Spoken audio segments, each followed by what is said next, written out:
meron pong politiko na sangkot sa isyung ito. Kung sino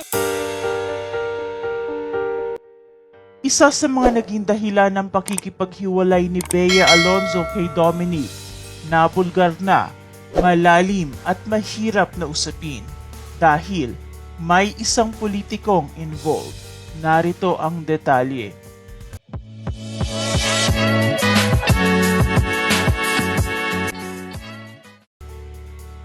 Tila hindi basta matatapos ang usapan ng breakup issue ni na Dominic Roque at Bea Alonzo dahil sanga-sanga na ang lumalabas na balita. Hindi lamang ang celebrity couple ang involved dahil may kanya-kanyang tagapagtanggol din sila mula sa kanilang pamilya at mga kaibigan. Dahil dito, marami pa rin ang napapatanong kung ano ang naging dahilan ng hiwalayan at hindi mapatawad ni Bea ang dating kasintahan. Sinusuyo pa umano ni Dominic ang aktres bago nagkasaulian ng singsing. Pero dahil firm na si Bea, natapusin ang lahat, wala nang nagawa pa ang binata. Sa gitna ng isyung ito matapos ng pagkumpirma ni Boy Abunda sa nasabing breakup, may nakakagulat naman na revelasyon si Christy Fermin hinggil sa mga naging dahilan ng hiwalayan. May isang politiko umano na sangkot sa issue. Sigurado umano sina Christy at Romel Chica sa kanilang mga narinig mula sa mga credible sources. At pinagdiinan pa na ang nasabing politiko ay isang lalaki.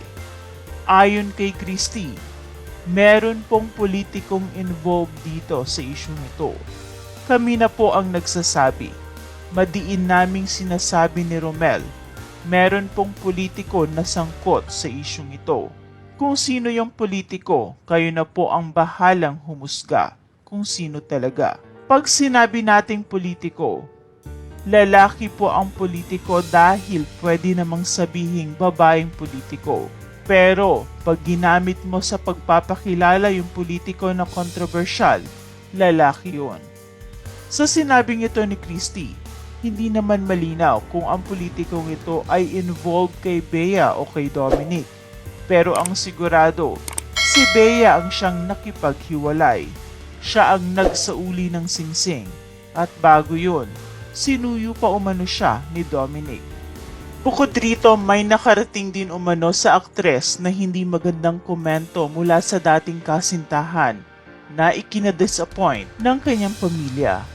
Narinig daw ng kampo ni Bea na sinabi ni Dominic ang mga katagang, yung prenup na yan, okay naman ako dyan eh.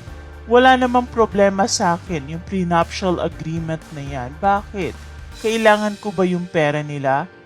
Kung matatandaan, sinabi ni Boy Abunda kahapon sa Fast Talk na hindi naging issue sa former engaged couple ang prenuptial agreement dahil mismo si Dominic umano ang nag-volunteer sa ina ni Bea na pipirma siya ng prenup.